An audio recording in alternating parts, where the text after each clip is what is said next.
Yo tout le monde, c'est Isvagdor, j'espère que vous allez bien, moi ça va plus que nickel, étant donné qu'aujourd'hui je vais vous présenter une nouvelle série qui est dans l'univers cinématographique que j'adore le plus et qui est une continuité d'une série que je vous ai déjà présentée il y a quelques temps de cela. De toute façon, vous avez deviné de quoi on va parler aujourd'hui à l'aide du fond, de la miniature de cette vidéo, du titre, mais surtout des différentes annonces que je peux vous faire. Aujourd'hui, on se retrouve pour parler de Jurassic World, la théorie du chaos.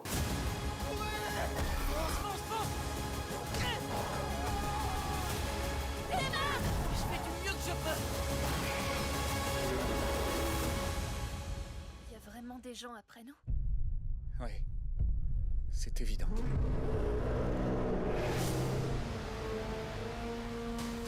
Jurassic World, la théorie du chaos est une série américaine d'action-aventure et de science-fiction sortie le 24 mai 2024 qui a été produite par les studios Universal, Amblin ainsi que DreamWorks et diffusée sur Netflix. Cette série a été développée et mise en place par Scott Kramer et Zack Stein qui sont à l'origine de la série Jurassic World, la coulée du Crétacé, mais aussi avec la participation de Aaron Amersley. Scott Kramer et Aaron Amersley ont eu la participation en tant que producteur exécutif de Steven Spielberg, Colin Trevorrow, sans oublier Frank Marshall. Comme à chaque fois, je vais d'abord vous faire un résumé là de la série, puis après je vais vous donner mon avis dans l'ensemble. Allez, c'est parti. L'histoire se déroule 6 ans après les événements de Jurassic World, la coulée du Crétacé. Les séismes d'Isla Nublar ont du mal à trouver leur place hors des îles, naviguant dans un monde désormais rempli de dinosaures. À la suite d'une tragédie, le groupe se réunit pour se retrouver en fuite et catapulté dans une aventure mondiale visant à démêler une conspiration qui menace à la fois les dinosaures et l'humanité, et enfin apprendre la vérité sur ce qui s'est passé à l'un des leurs. Bien que Jurassic World Dominion a déçu énormément de personnes malgré le fait que ça a été un peu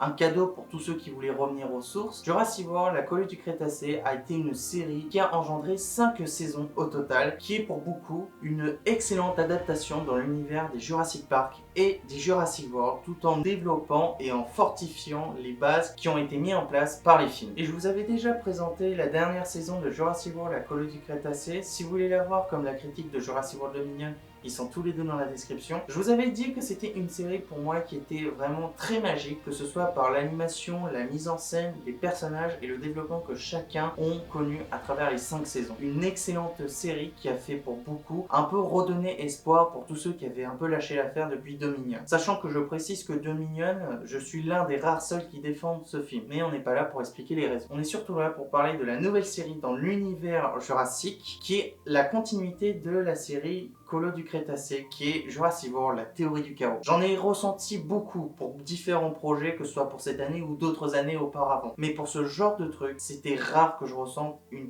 telle attente. Et maintenant que j'ai vu cette série, je suis maintenant capable de répondre à cette question qui est: est-ce qu'on peut considérer Jurassic World, la théorie du chaos, comme une très bonne série, mais surtout une bonne représentation de l'univers jurassique, mais surtout une excellente continuité de la première série, à savoir la coulée du Crétacé? Je vous répondrai que absolument. Ceux qui disent le contraire, c'est des gros menteurs ou qui n'ont pas compris le sens de cette série. Parce que pour vous expliquer, cette série a tellement de bons points et de points forts qu'il fait qu'il est quasi supérieur sur certains points sur son grand frère. Et bien sûr, je vais vous les expliquer au fur et à mesure de cette critique. Et bien évidemment, nous allons commencer par l'histoire. Je perds pas de temps, allez, c'est parti. Dans son ensemble, je trouve que l'histoire est excellente. Il y a un formidable jeu de mise en scène qui a été mis en avant, dans lequel on a le temps de découvrir les événements depuis Jurassic World Fallen Kingdom, dans lequel on doit coexister avec des dinosaures, et je trouve que cette série le présente d'une manière beaucoup mieux gérée que Jurassic World Dominion. En même temps, ça a été vraiment mis de côté dans ce film là, mais là n'est pas la question. En plus, je trouve que les décisions qui ont été prises pour présenter cette série ont été prises avec beaucoup d'intelligence, étant donné que la série a l'audace de prendre énormément de risques,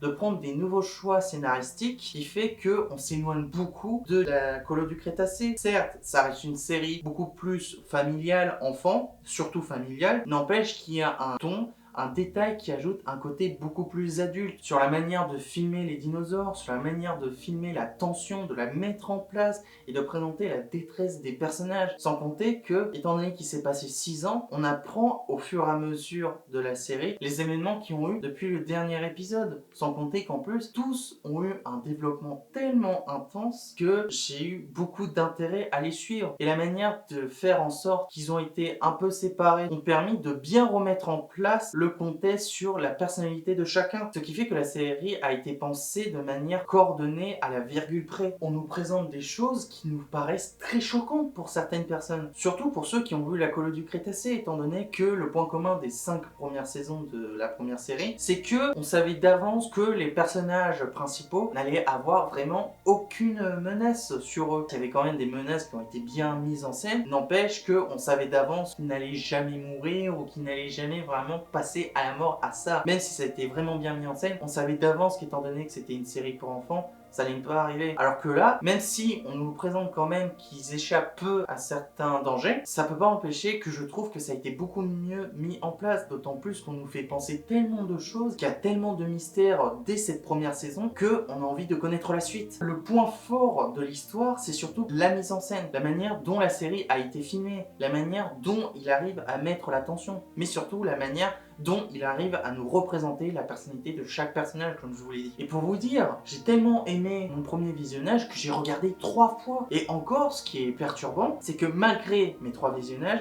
je découvre à chaque visionnage de nouvelles choses que je n'avais pas vues dans le précédent. Ce qui fait que cette série est beaucoup plus profonde que ce qui paraît. Parce que malgré le fait qu'il y a de multiples références aux différents films ou encore à la colo du Crétacé, c'est quand même très bien mis en avant. Cependant, il est vrai que la manière dont il y a certains choix scénaristiques qui ont été mis en place, ça nous paraissait évident et que surtout, ça se voit que ça a été mis en place pour faire plaisir aux différents fans de la franchise. N'empêche que pour moi, j'ai quand même bien apprécié. C'était tout sauf dérangeant. Cette série a un ensemble très bien structuré. Et quand je dis l'ensemble, ce n'est pas que par l'histoire, c'est aussi par sa qualité visuelle. Étant donné qu'on ressent qu'il y a vraiment eu une volonté de montrer qu'on est passé à un tout autre niveau. La qualité visuelle est franchement très bien gérée, les personnages sont vraiment très bien faits et sont très bien respectés selon leur personnalité chacune, sachant qu'on découvre aussi de toutes nouvelles espèces de dinosaures, que ce soit les Atrociraptors, que ce soit le Suchomimus,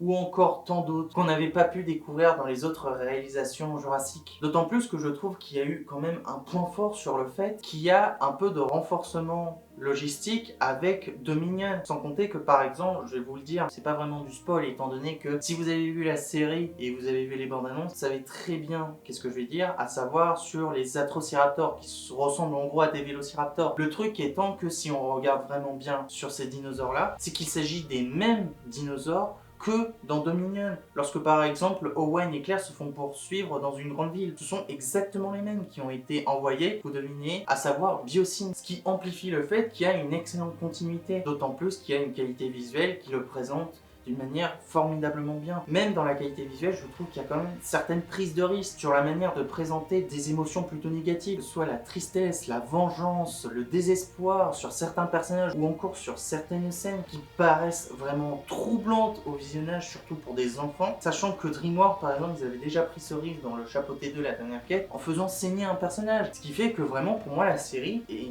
bien gérée dans son ensemble, tout en prenant des risques que jamais j'aurais pensé qu'une série d'animation, surtout pour enfants, aurait pris. Et cela se ressent aussi via la musique, sachant que déjà que la musique de la composition thématique de cette série a été signée par John Williams. Pour ceux qui ne le connaissent pas, je vous l'ai déjà présenté dans de nombreuses critiques, mais je vous invite à aller voir par exemple ma critique sur Maman j'ai raté l'avion, dans laquelle je présente toute sa filmographie. Et hors de ça, on découvre la continuité du travail du compositeur déjà de la première série, à savoir Léo Birambert, qui a déjà fait les compositions des 5 saisons de Jurassic World, la colo du Crétacé, mais hors de ça, il est aussi connu pour avoir fait la bande-son de Movie 43, où on sera deux. Et de ce point de vue-là, la musique s'en sort formidablement bien. On a des thèmes qui représentent à la fois l'admiration et la beauté de cette nature dominante, et surtout sur la représentation que les créatures, à savoir les dinosaures, ont à l'égard des spectateurs, qui fait un peu un parallèle, je trouve, avec par exemple les premières scènes de Jurassic Park dans lequel on voyait un parallèle entre les spectateurs, Steven Spielberg et les producteurs, mais aussi de nombreuses scènes qui reflètent par exemple des événements marquants qui sont par exemple dans Jurassic Park 1 ou Jurassic Park 2, en montrant des scènes que certes la beauté peut être belle, mais peut être aussi à la fois dangereuse, et qui fait que la musique amplifie la mise en scène qui a déjà été très bien mise en place, et qui fait qu'il y a une tension, une espèce de malaise à certains moments qui règne lorsque nos héros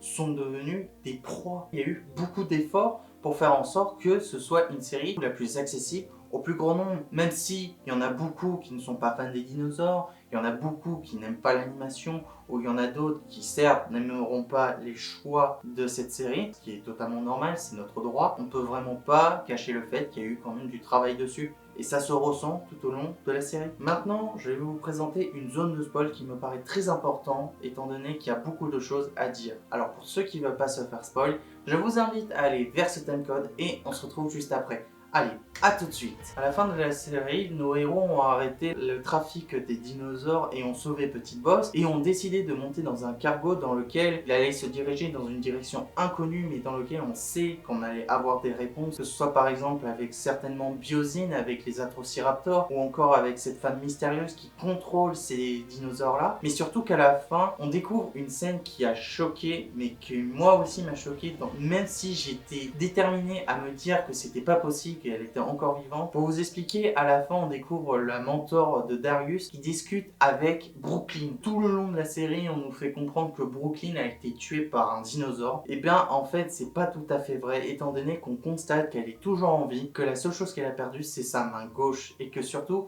elle prépare quelque chose de mystérieux mais pourtant on ne sait pas encore ses actes. Les seules choses qu'on peut savoir en suivant les différents épisodes c'est qu'apparemment elle participe à un certain trafic pour échange de dinosaures. Ce qui fait qu'on se pose beaucoup de questions. J'ai eu ce choc pour l'instant que 2 fois cette année. La première fois étant la série Has Been Hotel, qui sera une des séries que je présenterai cette année. J'ai hâte de faire une critique dessus. Mais de ce qu'on peut voir, il y a beaucoup de choses qui sont mises en jeu et qui fait que la série va vraiment développer tout ça tout le long des autres saisons. Maintenant que nous avons quitté la zone de spoil, je vais vous présenter les personnages. Dans l'ensemble, les différents personnages secondaires qu'on puisse voir, ils n'ont pas vraiment d'intérêt. Je trouve qu'ils sont vraiment juste là pour mettre en avant les différents thèmes qui font en écho aux différentes productions jurassiques. Que ce soit la maltraitance animale qui est vraiment bien mis en avant sur celle-là et qui a été déjà présentée à chaque fois tout le long des autres films et qui fait écho aux notions sur un peu notre réflexion. Est-ce qu'on a vraiment le droit de dompter ces créatures? Certes, ils ont disparu et ils ont été créés par nous. Mais est-ce qu'on peut vraiment se dire qu'ils sont notre propriété, sachant qu'une espèce vivante a tous les droits de vivre comme elle le souhaite. Mais hors de ça, ils n'apportent rien d'intéressant. Ils sont là un épisode pour certains, voire même 2 pour d'autres. Et hors de ça, c'est fini et voilà. Les personnages pour lesquels on va le plus s'intéresser, ça va être les personnages principaux, que ce soit Darius, Keiji, Brooklyn, Sammy, Yas ou encore Ben. Chacun ont eu un développement fou. J'ai vraiment apprécié de les redécouvrir dans cette série. Il y a eu vraiment une volonté, comme je vous l'ai dit, de faire une continuité sur les événements de la dernière série, étant donné que certains ont grandi, ont développé certaines personnalités, ont eu pour certains des traumatismes et on voit à travers cette série que les choses sont bien différentes depuis les derniers événements, qu'ils ont tous grandi, que des thèmes plus adultes sont plus présents. En parallèle, ça a forgé en chacun d'eux une fraternité étant donné que pour certains, ils sont rejetés par beaucoup de leurs proches. Il y a qu'à citer par exemple Sammy qui a été renié par sa famille, ce qui fait qu'on a beaucoup de peine et d'empathie pour ce genre de personnage, mais aussi pour les autres, que ce soit Yas par son traumatisme qui est encore plus amplifié dans cette série, dans lequel on voit tous les efforts qu'elle a dû faire pour y parvenir. Ben qui a du mal à s'adapter à ces conditions assez particulières et qui développe une personnalité qui pourrait inquiéter certaines personnes, mais en soi, ça reste Ben comme on le connaît. Kenji qui est pour moi l'un des personnages les plus travaillés parce que j'ai eu vraiment d'empathie pour ce personnage. Il passe à travers toutes les émotions, que ce soit la joie, la tristesse et le regret, et qui fait que ce personnage est vraiment touchant. J'avais ma larme à l'œil avec des scènes qui le concernaient. Pour ceux qui ont vu la série, vous voyez très bien où je veux en venir. Et pour ce qui s'agit de Darius, je trouve qu'il a aussi très changé. Il a une personnalité assez différente, tout en ayant ses valeurs de la dernière série, mais dans lequel on apprend beaucoup de choses qui fait que ce personnage est intéressant à développer et qui reste quand même attachant, même si certains de ses choix pouvaient laisser à désirer. La révélation de fin avec ce personnage, que je vais pas vous dire ici, rassurez-vous, était assez évidente étant donné qu'il y avait beaucoup de personnes qui avaient théorisé ça tout au long de la première série. Et pourtant, malgré ça, j'ai quand même eu du plaisir à regarder cette série, sachant qu'en plus, comme je vous l'ai dit, ils sont séparés du monde. Ils n'ont plus sur qui compter, à part eux-mêmes.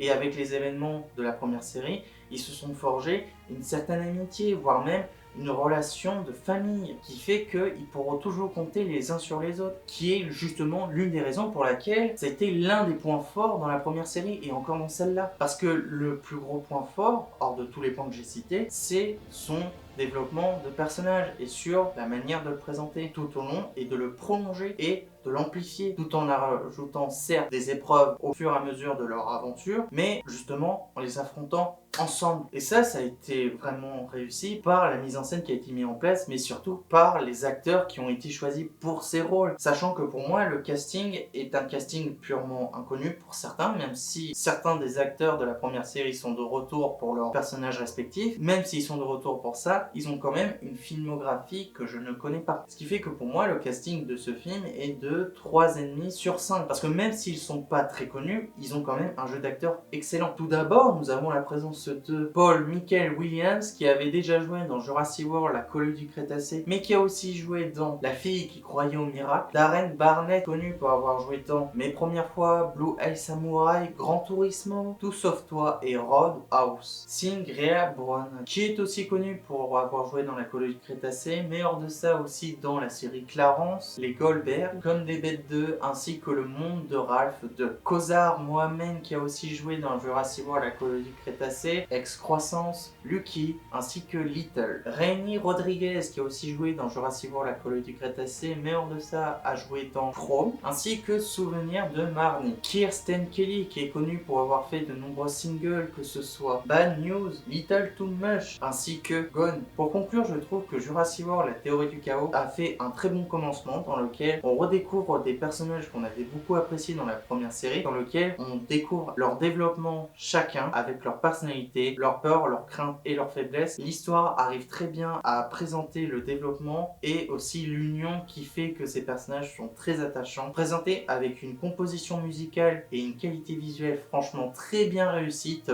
pour ce genre de série. J'attendais pas moins pour les studios Universal ou encore DreamWorks. Déjà pour Jurassic World, la colonie du Crétacé, ils avaient fait quand même quelque chose de marquant, avec des saisons certes pas toujours égales, mais dans son ensemble quand même très réussi. Mais pour ce qui s'agit de Jurassic World, la théorie du chaos, comme je vous l'ai dit, c'est un très bon commencement. Je vous recommande d'aller voir cette série si vous avez regardé la première série, mais pas encore celle-là. J'ai beaucoup apprécié l'histoire qui a été mise en place par cette série. J'ai hâte de découvrir les nouvelles saisons de cette série et de toute façon, dès qu'elles sortiront peu de temps après, je vous ferai bien sûr une critique sur chaque saison. Mais en attendant, pour la première saison de Jurassic World, la théorie du chaos, je trouve que cette saison mérite la note de 19,5 sur 20. Voilà les amis, c'est la fin de cette vidéo, j'espère que ça vous aura plu. N'hésitez pas à me dire dans les commentaires ce que vous avez pensé de cette vidéo, mais également donnez-moi des conseils de films ou de séries à faire en critique ou d'autres conseils de vidéos si vous voulez voir autre chose un jour sur cette chaîne, voire même d'autres jeux, si vous voulez voir aussi d'autres let's play, voire d'autres critiques sur la chaîne. Mais je vous invite surtout à vous abonner à ma chaîne, ce sera un énorme soutien pour moi de liker cette vidéo toutes les autres et de partager ma chaîne avec vos amis, avec votre famille ou avec qui vous voulez. On se retrouve très vite pour une prochaine vidéo critique, réaction ou jeu vidéo.